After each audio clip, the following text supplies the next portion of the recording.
All right, everyone. Again, I wanted to say thank you so much for coming. This is a great turnout, knowing that we are recording this, so having a hybrid option. And for those of you that have heard me talk over the last 10, 12 years I've been doing this, I recognize that we require attendance, but it doesn't make me any less grateful for people showing up. So thank you for coming. Thank you for spending a little bit of time with us. For those that have not met me before, my name is Rob Hamilton. I am the state controller. It still feels weird saying that. And after being the SARS manager for about 10 years. But thank you for attending our year-end close training. Moving on to our next part of the slide, if I can actually get these things to move. Here's our agenda for today. So I got us for about 60 minutes. I know that we had one request from a person I won't name, but he is in this room, to ask for a 3-hour training. I said, no, you should know that that person is among you. He's not a member of SARS. He just really wanted 3 hours of good training from SARS. So if you want to hang out a little bit longer, I'm sure we'll be willing to talk for an extra 2 hours, but certainly no obligation. The person knows who he is, and he's not smiling at me right now. So here's our agenda. So welcome. So we're taking care of that right now. Some introductions. I'll introduce the SARS team, and then to cover some agency resources. We'll talk a little bit about our standard offering of year-end schedule. I know for some of you veterans out there, you can probably memorize it. You know what the schedule is already, but I know there's a lot of new people at the same time. So I want to make sure that we cover what those key dates are and when those resources are going to be available. Third topic, so I should say Brita Lacey is going to be leading on the second topic. I'll introduce her in a moment. Our third is going to be GASB 100. It feels maybe like to many of you, it certainly did to me, but we are triple digits for GASB now. That GASB started in 1984, so 40 years that they're celebrating right now. We are at triple digits. Maybe you feel like that's 85 too many, which is would be probably a common feeling, but GASB 100 covers probably most prominently amongst this group is corrections of an error. It's a little bit broader than that, but corrections of an error is, I think, the topic that we're going to be hitting a lot on that. And then our forever disclosure changes. I think you know that we're always looking to make some improvements to disclosures, both to agencies and for SARS, depending on what's happening on the GASB front, but also as we're going through the ACRA development process, what can we do to make it a little bit more efficient? We recognize that this is a partnership between SARS and all the agencies, all of you out here. The ACRA doesn't get published unless this collective effort, there's about 400 accountants in state government that really have to come together, enter the information in our SARS accurately, enter the disclosure information accurately. We have to give you the resources to do so, whether that's trainings, OAMs, other resources. So it's a partnership as we put this together so that we can get that ACRA out published by December 31st each year. And so in furtherance of that, we make some disclosure changes.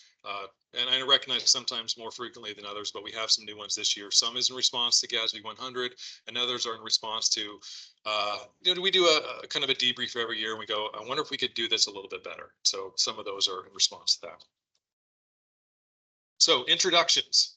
So I'm going to ask the SARS team to stand up as I call them, just so that you get a face to the name.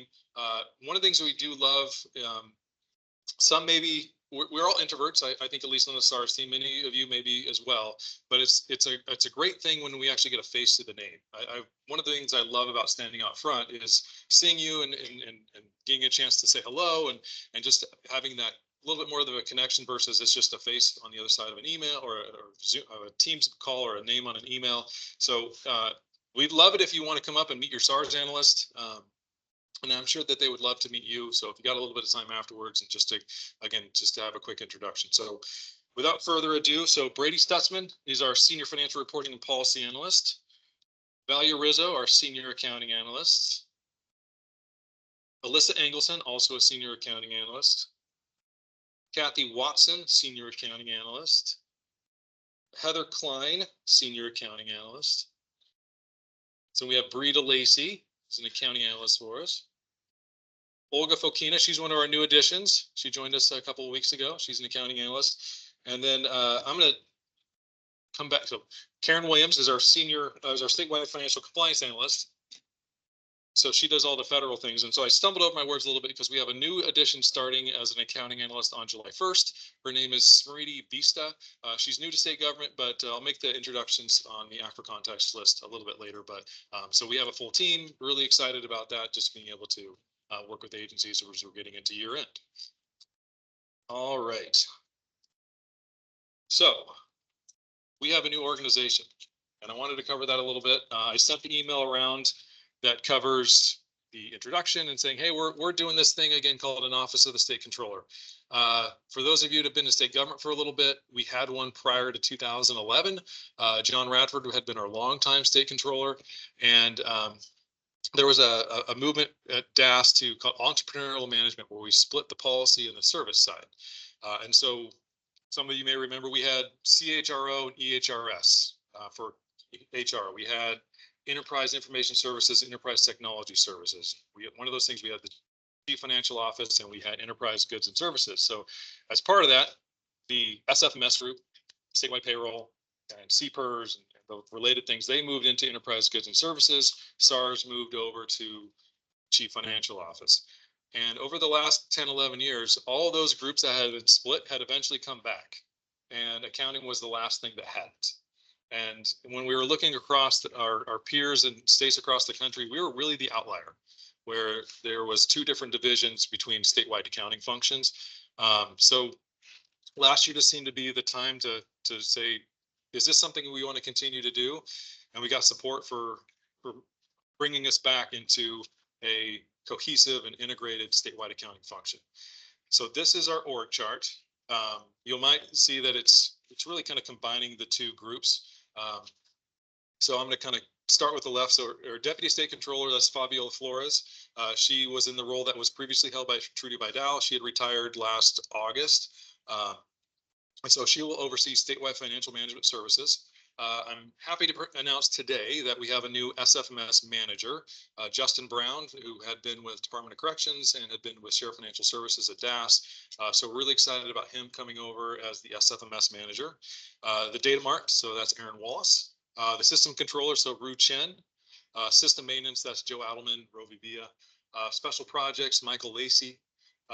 Oregon Statewide Payroll Services, that's Jason Robinson and his team. And then centralized PERS, that's Shauna Tobias and her team.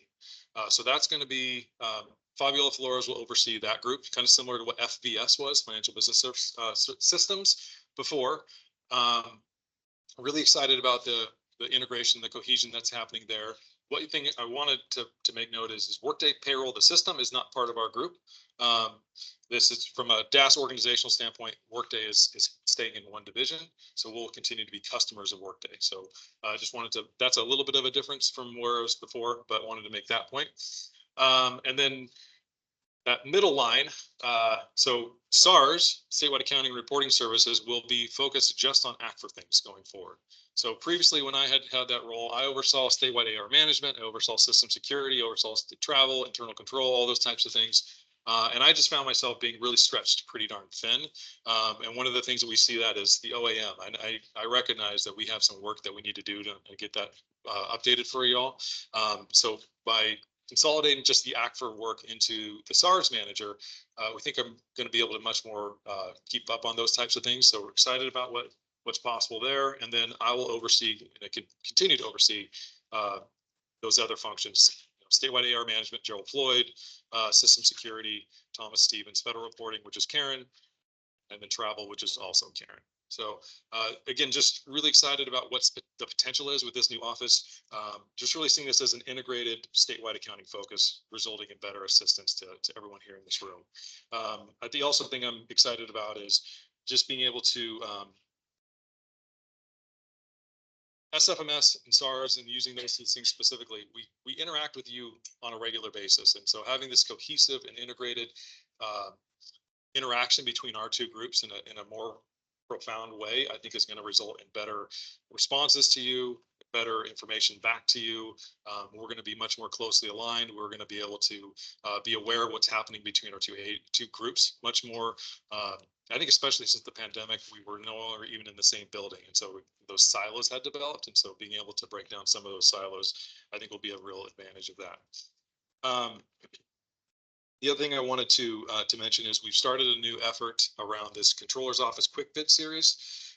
And the idea is to make these really like about 10-minute videos. I know I shared them out around on the After Context list. We ran into some IT issues, so they're up, but I've got to send them out, and that's going to be coming out later today. So the 4 that we have so far are lease commencement, lease payments, reduction of the lease liability, and lease amortization. We're also going to have ones on lease termination and lease modification. So the idea is you'll be able to go click on a video. It's kind of like a TikTok, but not nearly as cool. So maybe to this group, it will be cool. So it'll be 10 minutes. We're going to have a scenario. This is what a fact pattern is. Liz Schultz, who I think everyone here knows and has deep appreciation for, walks us through what it looks like on the screen on our stars. We run the DAFR 66, 10 and 20 reports. This is what it looks like when it's done. So just as a way to see, this is where agencies are in our stars, and being able to walk something through in a fact pattern like that without having to go sift through 60 different slides or going to go look through an hour long or 2 hour long training. When did we talk about that? So just something I want to find something really quick, being able to pull it up and continue to move forward. So I'm excited about this. We've got good feedback so far. We're gonna be sending those out, and one of the things you'll hear if you listen to those is we want ideas. What would you like for us to cover on these quick fits? We're gonna have, again, posted on the website. They're gonna be on YouTube. So if there's something that you would like us to cover, we are absolutely all ears. This is really trying to, again, meet agencies where they are and address some of the needs that they have. All right, so that's what I have for the org chart. I'm going to pause real quick. Does anybody have any questions on this? Certainly ask me afterwards. If you're like me, asking a question in front of 80 people is not the highest on my wish list, but. Okay, agency resources. So you're going to hear this a couple of different times today. And so to avoid kind of duplication of efforts, I wanted to highlight a couple of things. So the guide to agency year-end closing is really going to be a helpful resource for agencies as they're navigating through not only getting closer to month 13, but also in month 13. These are the links, and part of Bree's presentation, she'll give you the website, but it's all on ours.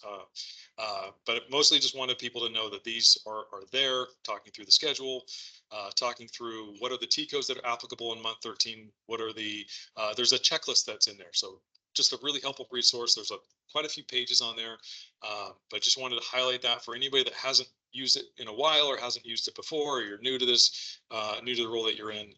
That's where we put a lot of information for year end, is just to be able to help agencies with that. We also are going to have some sample disclosure forms. Those are in process. I'll send an email around on the After Contacts list once that's done. But if you want to know what should this look like when I'm completing my disclosures, that's going to be the spot to go.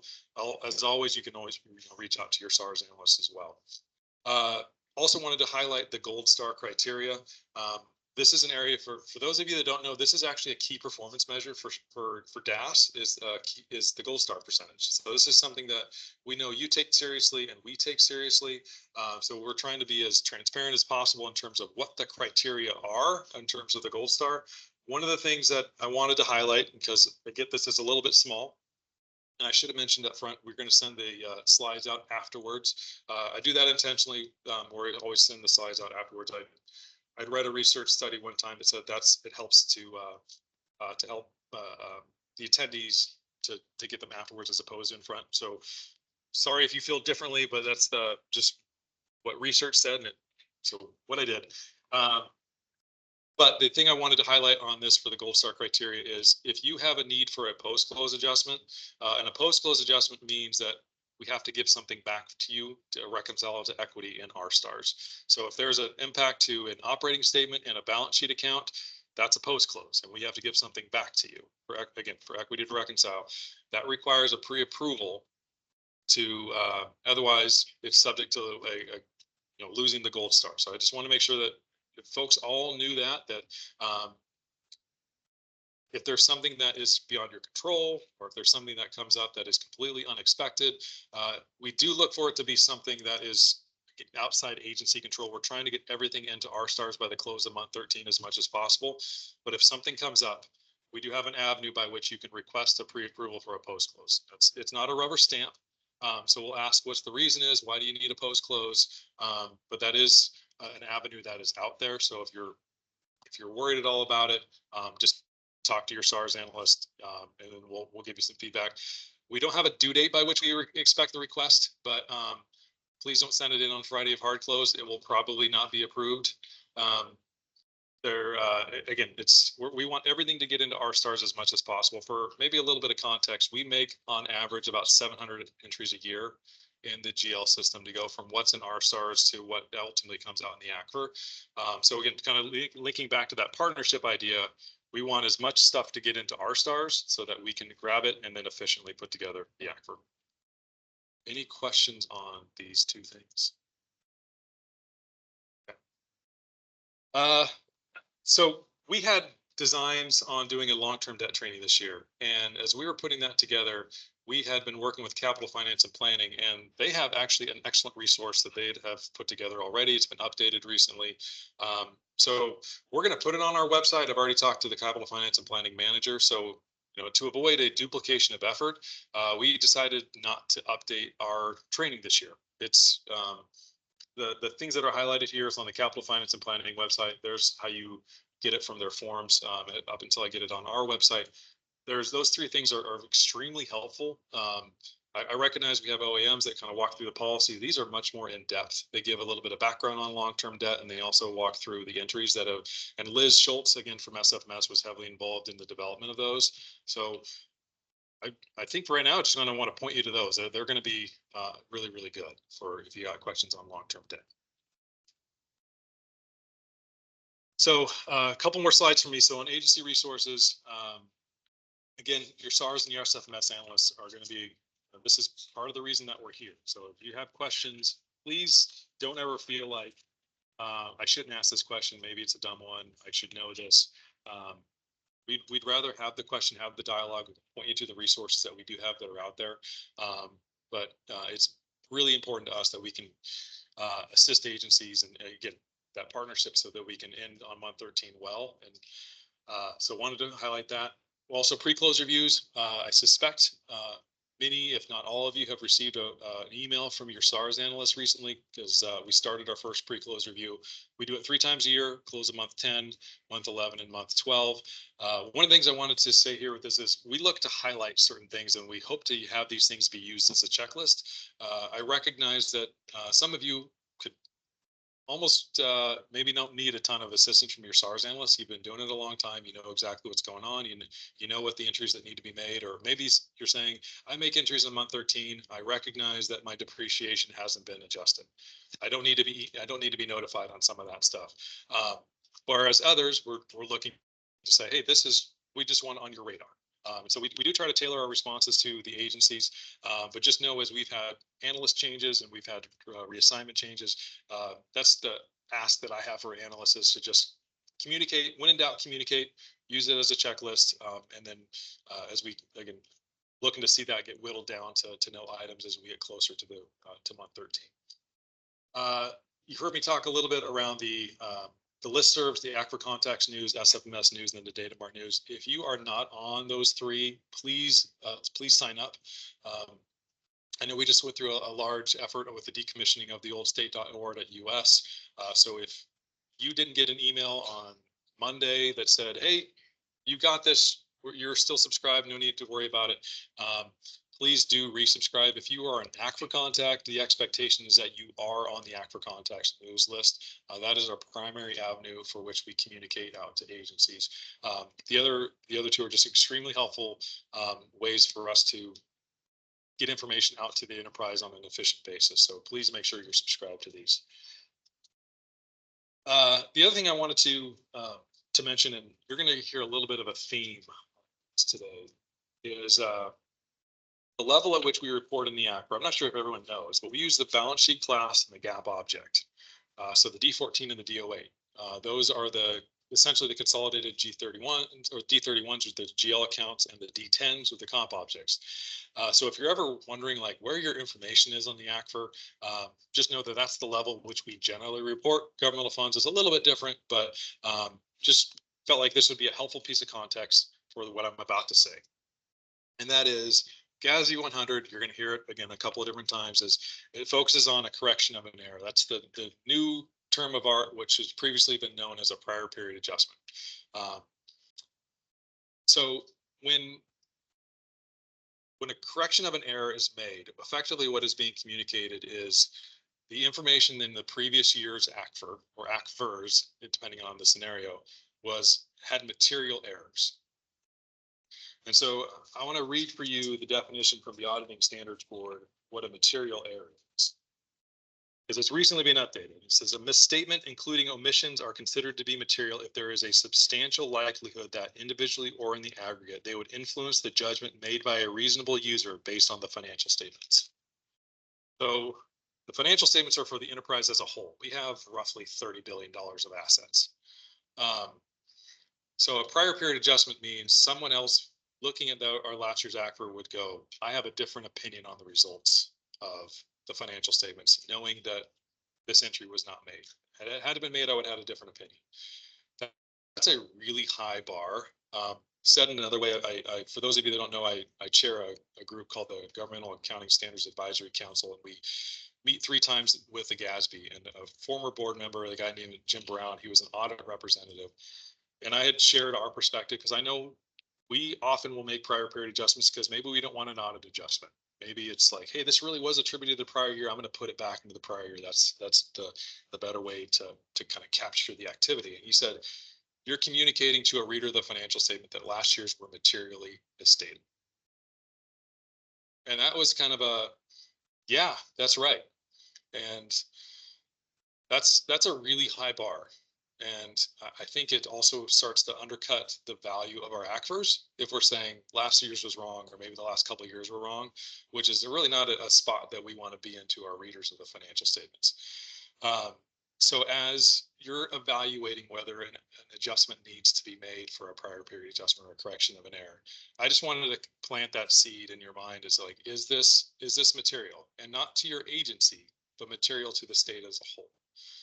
So one of the, and I'm going to caveat that a little bit, because when the auditors give an opinion on our ACFR, they give it on the opinion units, which are on each major fund, the aggregated non-major funds, the governmental activities, the business activities, and the statements as a whole. So they are, if you look at the front of the ACFR, they're basically the individual columns. Still very high bar, very big number. So just if you've got questions, reach out to us. I can't give you a number because it's not our ability. It's not our space to say what's material or not. That's the auditor's perspective, and that's their place to give it. But we are really trying to not make any more corrections of an error unless it really is material. So I think as part of the pre-close reviews and what you'll hear today, that'll be just kind of the theme of FY24 is this material as you're making a potential or evaluating whether a correction of error needs to be made. So I recognize that might expose some agencies to an audit adjustment, because the significance threshold by Secretary of State, if they're looking at it, is 750,000. That doesn't mean it's material. And so if you want to avoid a audit adjustment, you might make it a prior period adjustment because conceptually maybe it was attributed to last year.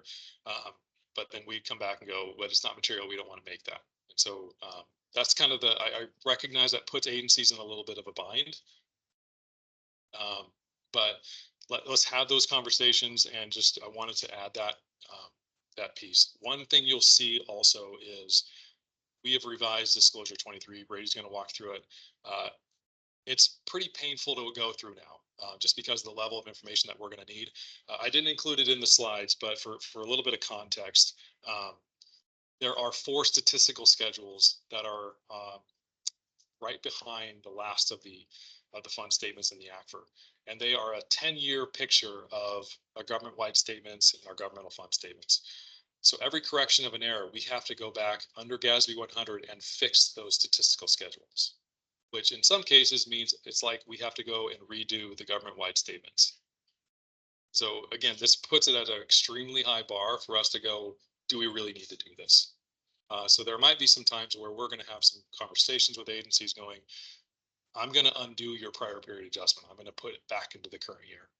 Another way to probably think about it is if it wasn't material last year, it didn't affect the opinion of the ACFR or the opinion unit of the ACFR last year, it's probably a safe bet it's not material this year. Now, that's, again, not my place to say it. I'm not the auditor. I don't give an opinion on the statements, but it is something to have in the back of your mind. If it wasn't material last year, would it have changed the effect of the opinion? If no, the answer for this year is also probably no. But let's have those conversations as you encounter them. I really don't want to put anyone else in a really tough spot, but at the same time, just wanted to let you know as to what the ramifications of this new standard are.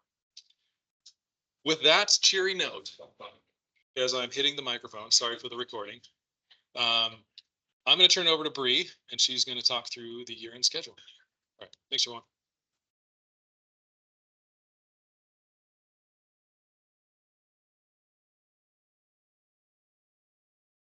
Hello. Good morning. I'm Brita Lacey. I was introduced earlier.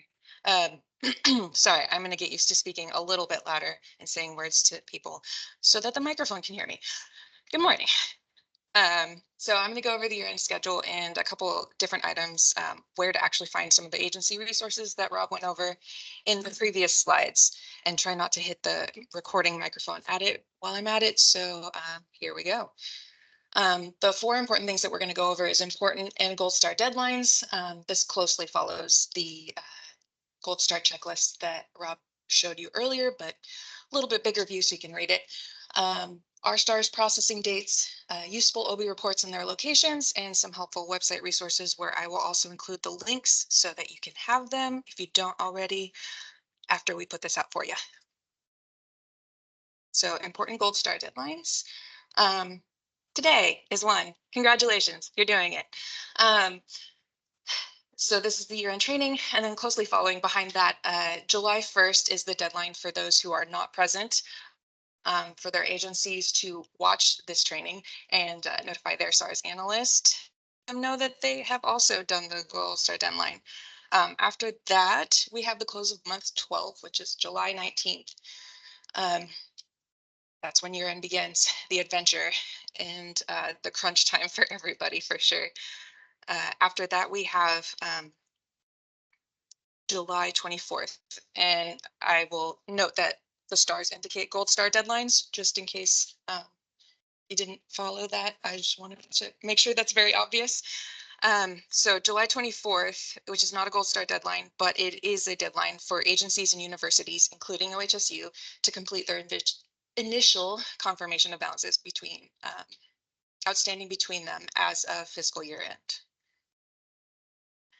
After that, we have the deadline for agencies to complete the final confirmation of balances as of June 30th, 2024. It's August 7th, which has actually been bumped up a week per request, but also to give everyone time to do all that they need to do after that deadline, with all of the confirmation of balances outstanding. August 9th coming up, month 13 soft close. This is what we recommend agencies use as a official quote unquote close, so that you can work together for camaraderie sake, to make entries between agencies and not send it as of Friday, the last day of month 13. So everyone has time to get their entries in and review everything. After that is the official month 13 close, and that's the last the last day to record year-end closing adjustments, except for the pre-approved closing adjustments that need to be approved by SARS, as emphasized earlier by Rob. August 23rd is the deadline for submitting general debt and CFA disclosures, as well as the agency certifications of accuracy and completeness for both the general debt and CFA disclosures. A note with these is the signature on the agency certification and accuracy of completeness needs to be after the month 13 close date. If y'all weren't aware of that already, it needs to be after August 16th so that you have time to review the actual statements post as of year end. And then the last one I will go over is August 30th is our gold star deadline for due date for FFP to our FFP rate to SARS for SWICAP. Next thing we'll be going over is R stars processing dates, just to kind of give you a general example of the tables that are used for month 13, when they're posted and when they're available. So for month 13 specifically, we have the GL detail, the GL summary for year end, as well as the active accounting event. I'm sure I'm repeating things that were said last year if you were here. For those that don't know, these are only populated with information as of month 13, like for the duration of month 13, starting the Wednesday after month 12 close. They're either updated with the GL detail and GL summary every Monday, Wednesday, and Friday for the duration of month 13, and then for active accounting event every Wednesday and Friday for the duration of month 13. So with that, with the data mart tables and the OB tables, here is where to find useful OB reports that we recommend you use to review the financial statements for your agencies and where to find them. I'm going to start with exactly where to go on each website, exactly where to find them in our repository as they've been pre-built for everybody. Once you log in, I know it's different for everybody if you're integrated or you need to do the proxy login, but once you're logged in, you select catalog and it will show you a screen very similar to this. It may pop up a little bit different for everybody, but you want to go into shared folders, click on repository, and then click on final. And down below, you can see that is where we find the dashboard for the DAFR 6610 and 6620. Also, just directly below that, as applicable, that is where the CFR reports are found for your disclosures. So really quickly, this is where to find them. And from there, with the DAFR 6610 and 6620 reports, we'll look at two sections specifically. We have the period 13, which is what most used throughout the year, accessible year round, because they are populated with the regular GL detail or GL summary, depending on what is used to populate these reports. They look at the summary of the month 13 balance in particular, which is used in these reports. So you can see the year-to-date summary of all of the GL accounts. And these particular reports, also accessible during month 13, are updated every Monday. The year-end reports, which is what I spoke about with the R-Stars processing dates into DataMart, you'll find them directly below the period 13 reports. And these are only accessible during month 13, as stated previously. They hold a zero balance the rest of the time.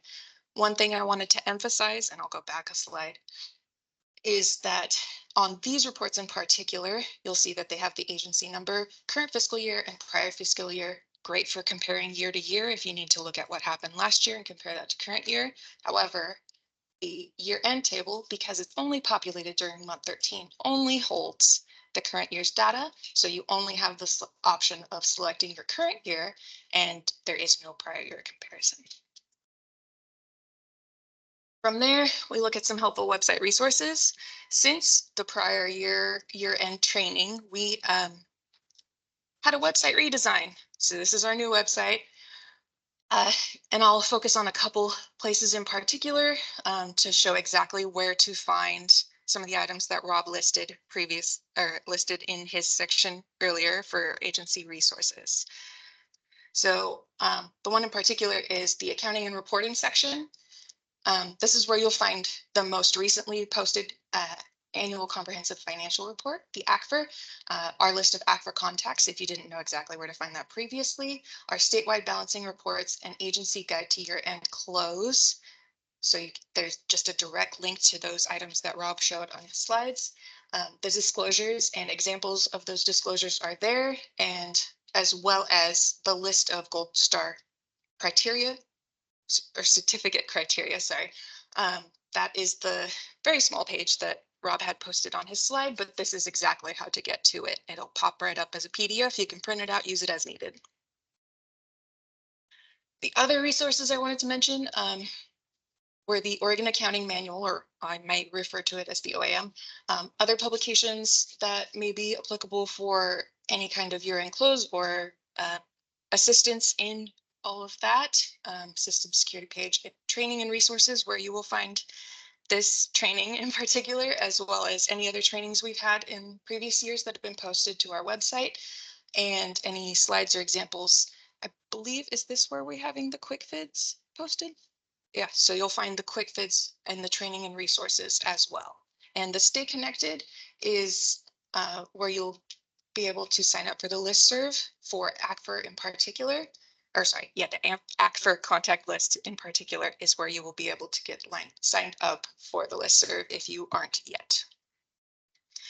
And here are the links to everything, which will be, oops, I keep hitting this mic, which will be what you can use to get to our SARS website, especially after we have posted this and put this out for you to have access to it, where you can find everything I just mentioned.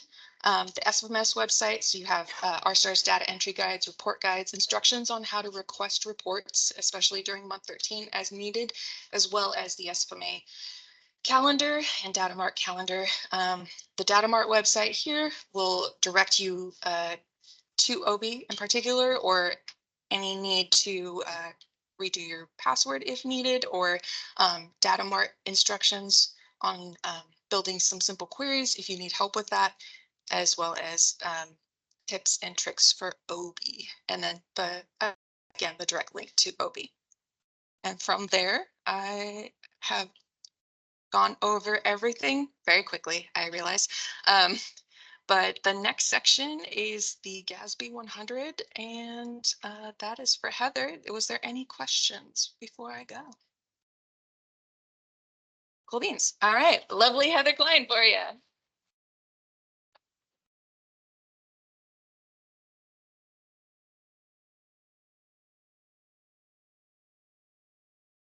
This short and sweet. GASB 100, accounting changes and error corrections. Let's unbox it. GASB 100 goes over 4 main topics. Changes in accounting principle, changes in accounting estimate, changes to and within the financial reporting entity, and error corrections. Changes in accounting principles first up, and refers to the application of a generally accepted accounting principle to transactions or other events of a similar type that is different from the GAAP previously applied to those same types of transactions or events. Agencies may justify a change to a different GAAP if the newly applied principle is preferable to the previous principle. And what's the basis for determining whether it's preferable? Understandability, reliability, relevance, timeliness, consistency, and comparability. Likewise, when implementing a new pronouncement, it is a change in accounting principle when one GAAP is replacing another GAAP. Moving from a non-GAAP to GAAP is an error correction and not a change in accounting principle. The initial adoption or application of an accounting principle are those that are clearly different in substance, occurring for the first time, previously immaterial in their effect, and are also not considered a change in accounting principle. Changes in accounting estimate are amounts subject to measurement uncertainty, where the outputs are determined by inputs like data assumption, the measurement methodology, and result from a change in circumstance, new information, and more experience. Agencies likewise may justify a change in accounting estimate if it is preferable to the previous methodology and the basis is the same: understandability, reliability, relevance, timeliness, consistency, and comparability. Changes to and within the financial reporting entity result from additions or removal of a fund, change in presentation as major or non-major, addition or removal of a component unit, or change in presentation of a component unit as blended or discretely presented. DPCU activity as defined by Statement 69 and component units reported under Statement 90 are not considered a change to or within the financial reporting entity. This particular change should not affect state agencies. My gift to you. Error corrections. Finally, GASB 100 defines error corrections as mathematical mistakes. accounting principle application mistakes, such as moving from a non-GAAP to a GAAP application, or oversight or misuse of facts that existed at the time the financial statements were issued regarding conditions that existed as of the financial statement date. There are three very important things to keep in mind when deciding whether you need to apply GASB 100 for your state agency. The first one is materiality. The second one is materiality. And the third one, wait for it, materiality. Gonna stop here. Any questions on this particular slide? Okay. So, the bottom line, changes in accounting principle and error corrections require retroactively restating financial statements for all prior periods presented. The artist previously known as prior period adjustments is what we're talking about here. Changes in accounting estimates are recognized in the reporting period in which the change occurs, and changes to or within the financial reporting entity are reported by adjusting the current period's beginning net position. Brady will be up next to talk about disclosures for this year, the disclosure changes. Again, previously known as prior period adjustments, the corrections of an error are going to be reported for this year on disclosure 23. Changes in accounting principle for this year will be on disclosure 24. We are not generally expecting agencies to have to complete disclosure 24 for this year. If it wasn't clear enough, we're going to say it again. The provisions of this statement need not be applied to immaterial items. And if you so feel the need, the full text is available on the GASB website on the pronouncement page. Promised it would be short and sweet. That's a wrap. Any question? Perfect. Brady?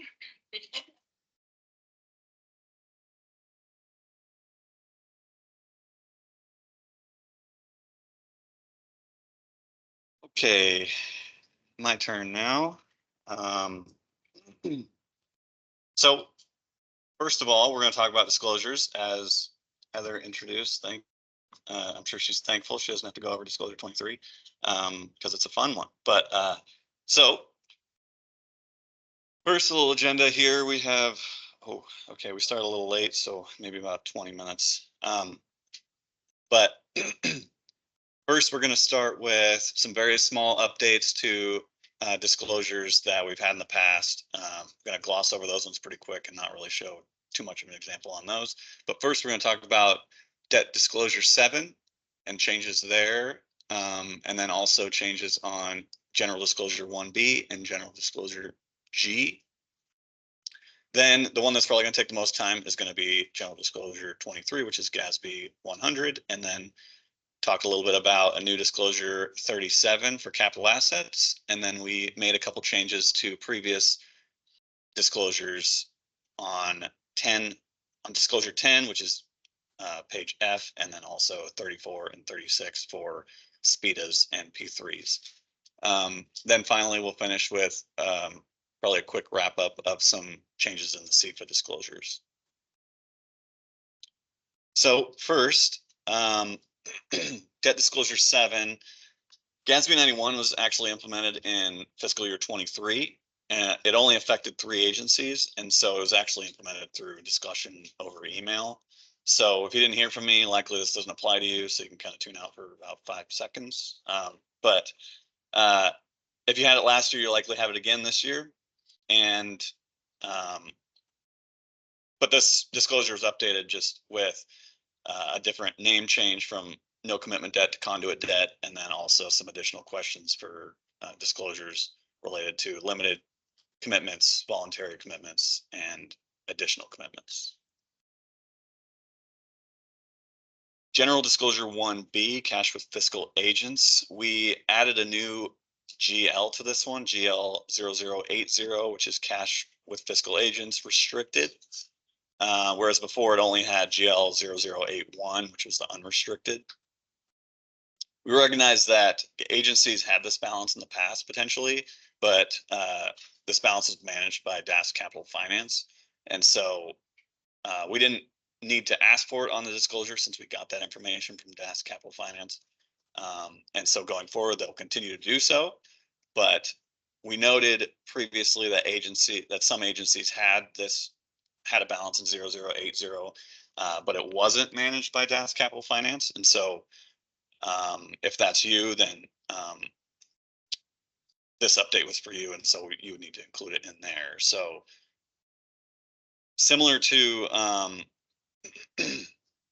General Disclosure 1D, this disclosure is only for balances not related to COPs, lottery revenue, and bonds managed by DAS.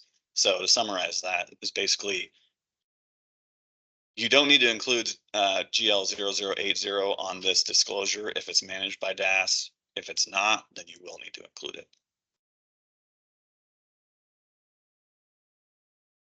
For disclosure G, we've had some instances in the past where agencies completed this disclosure, even though the entries have been recorded in R-stars. This led to just additional questions and uncertainties from the SARS analysts.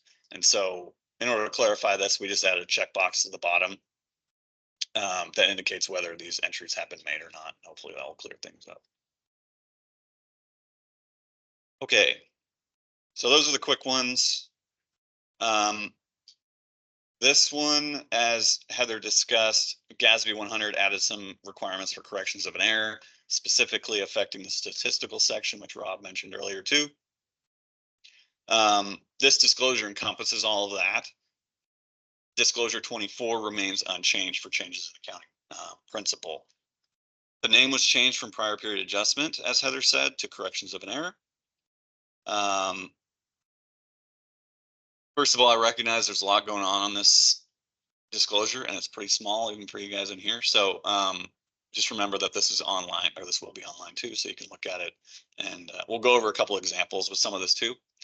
But for this disclosure, we're going to complete one page. So we're going to have separate pages for each gap fund. And then there's some new items on there, including the D23 fund, the G54 code, D14s, D08s, and then also the descriptions there too. It's possible that well, I'll skip that and come back to that later. The main thing I wanted to identify here before going into the example is that there's one question you need to ask: is it material misstated? If it's no, then it's a current year adjustment. If it is material misstated, then this needs to be completed, and it is a prior period adjustment. Okay, so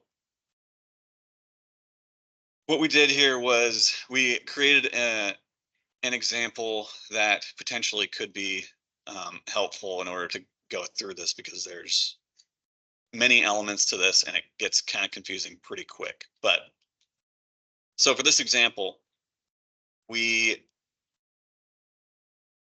decided to go with a capital asset example that potentially wasn't communicated to you. And so it was erroneously reported in S&S and S&W rather than capitalizing it.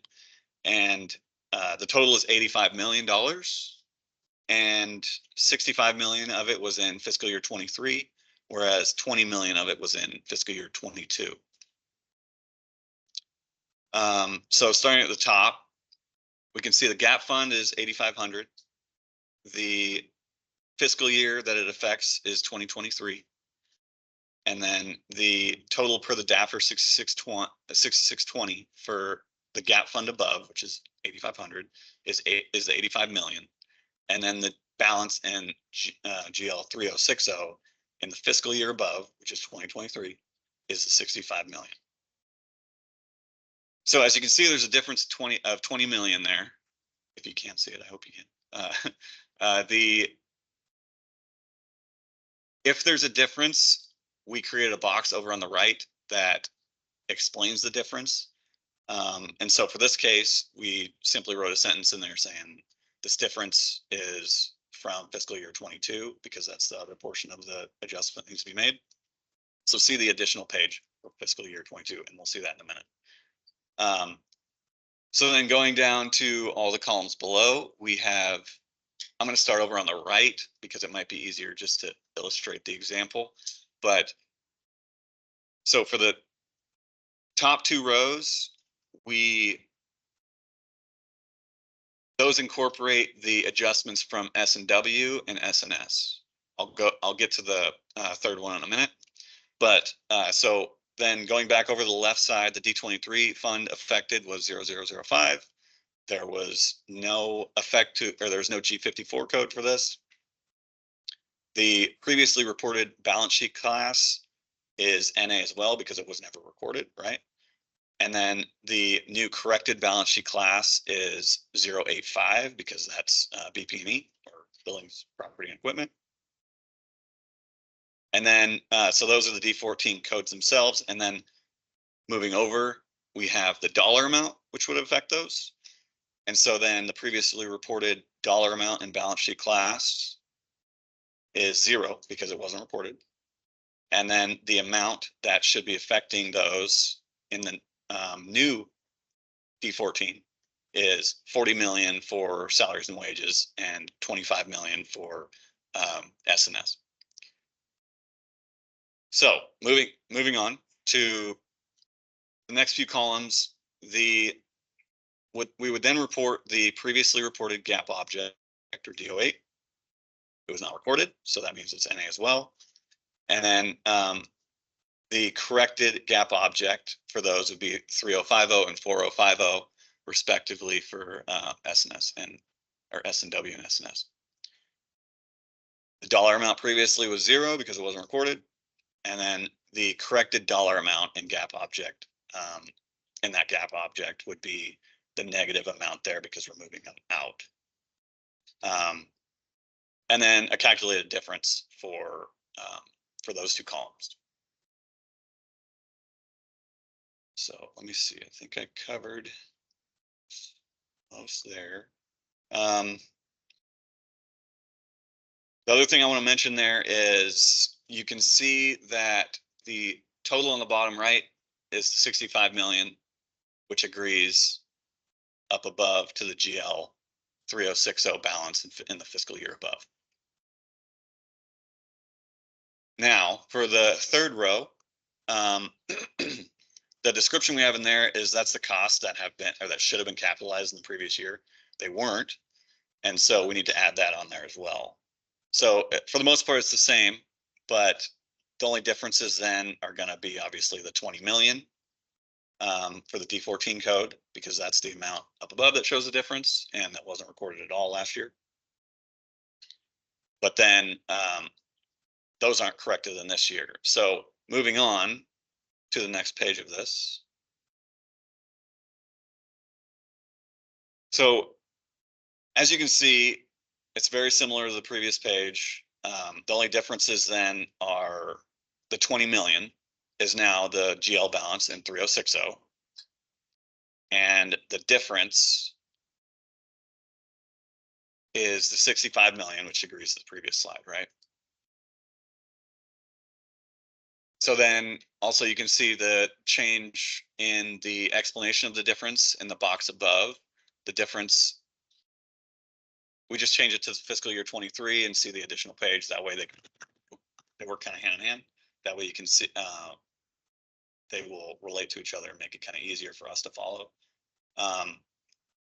Then the only other change there is we obviously for the D14, it wasn't recorded last year, but this year it's going to be 087, which is CIP, since it wasn't ever recorded, or it was expensed rather than put into CIP for the 20 million, and then the same information over towards the right.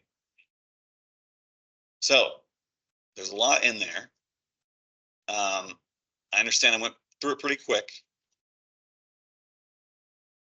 because sometimes it's easier to kind of look at it and see what's going on and read through it a little better as you go through it.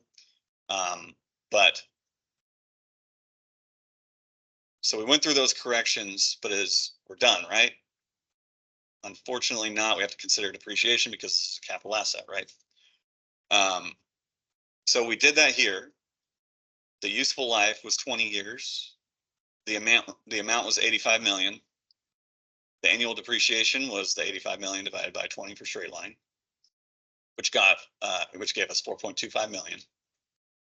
And then the monthly amount was 354,000. So we calculate it and consider it. However, we've determined that this depreciation would be immaterial, so it wouldn't need to be included on this form because, as we said, materiality is pretty big for this GASB pronouncement. And so really what it comes down to, as we've stressed, is that talk to your SARS analyst. I know 4.25 seems pretty large, and you might be large for your agency, but just talk to your SARS analyst and we'll kind of determine where we need to go with that. Okay. Any questions on that? Yeah.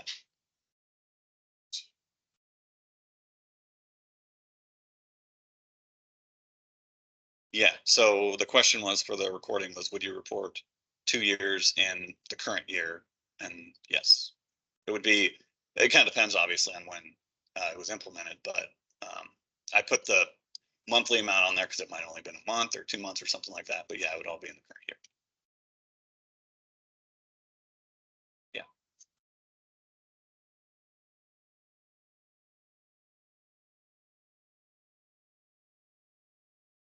The question is, would we just add the capital asset to the capital asset listing and not fill out the form? And the answer is yes. Is that correct, Rob? We got to check with Bob. Okay. Okay, so what I did with the slides here was, because there's a lot of information that I went over relatively quickly. Everything that I touched on is in the slide after the examples and the image of the disclosure. That way you can kind of refer back to it. So I'll just gloss over these because we already went over most of it or all of it. That one was a tough one. These other ones should be a little bit easier. So for this one, General Disclosure 37 for capital assets was actually new for fiscal year 24. Previously, we'd always have to run a series of queries to back into additions and deletions. And so we struggled with this for many years. We thought that we could create a fairly straightforward disclosure. We modeled this disclosure after the long-term debt disclosure. As you can see here, the agencies should complete each page for each gap fund. So you're going to create a separate page for each gap fund that you have. You'll need to complete this disclosure if your agency has or had capital assets in the current year or the prior year. As you go through it, you should see a familiar layout. It starts with the GL account on the left there. It's a drop-down menu, and I include a picture on the right there with all of the GLs. There's a lot of them. But then it goes over to the beginning balance and prior period adjustments, additions, disposals, and ending with the ending balance. You'll want to include post-close adjustments in the additions or deletions column. And one thing you'll also notice in all the GL accounts on the right, this should include both capital assets and right to use assets, so leases and SPIDAs as well.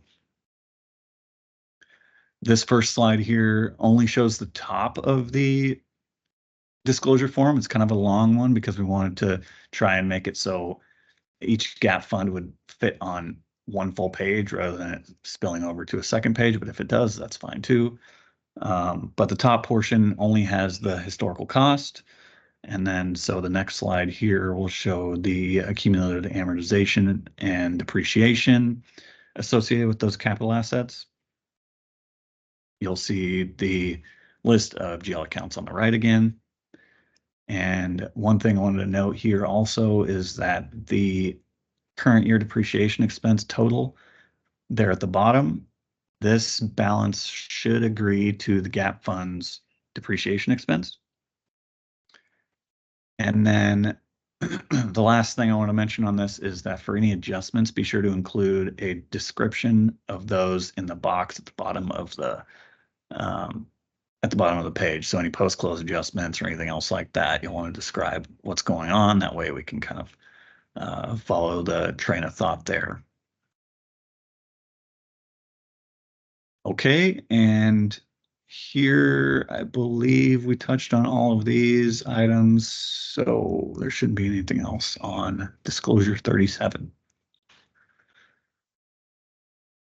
Now, for the disclosures related to leases, speedos, and P3s, we added a new page into each of these. So we added a page into disclosure 10, disclosure 34 for speedos, and disclosure 36 for P3s. When we first established these disclosures, we thought we could get a lot of the info on our own, but that turned out to be more difficult than anticipated. Again, we recognize that the agencies and SARS are partners in the development of the ACFR, so we thought getting a little bit more information from you will help streamline the process tremendously. And we'd appreciate any help we can get from you all on that. This new page is designed to show the liability side of the lease, speedo, or P3s. It's shown similar to the way capital assets were being shown, as you saw on the last couple of slides, with the beginning balance on the left, and then any post-close or adjustments and additions and deductions ending with the balance as of the year end. The example you see here is the example or is a disclosure that we created for leases, but if you look in disclosure 34 or disclosure 36, there should be a identical page for speedos and P3s. And on the rows here, you see we have it split out by each gap fund type. So you'll want to complete those for your agency, and then the total for each row should agree to your repayment schedule page. If you remember from the lease or SPEDA disclosures, there's a repayment schedule by gap fund type as well. And so the principal balance there should agree to the total here.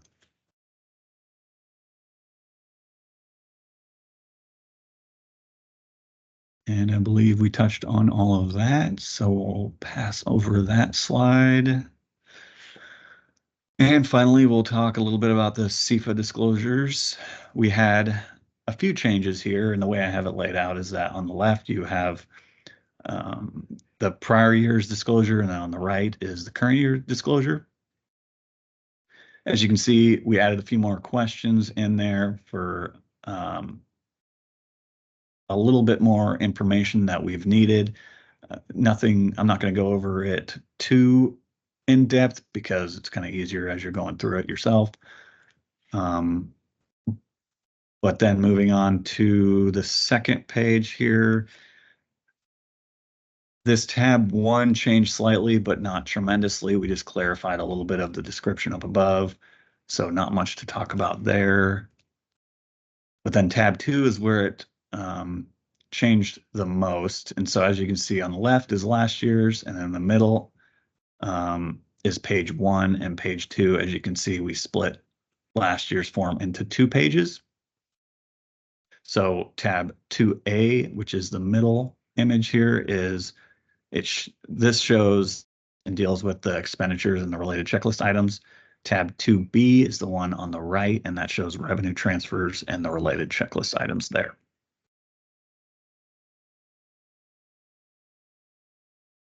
Finally, we added a new page here, the review tab, and it was created with for the remaining checklist items, and then relates to a more overarching or general nature.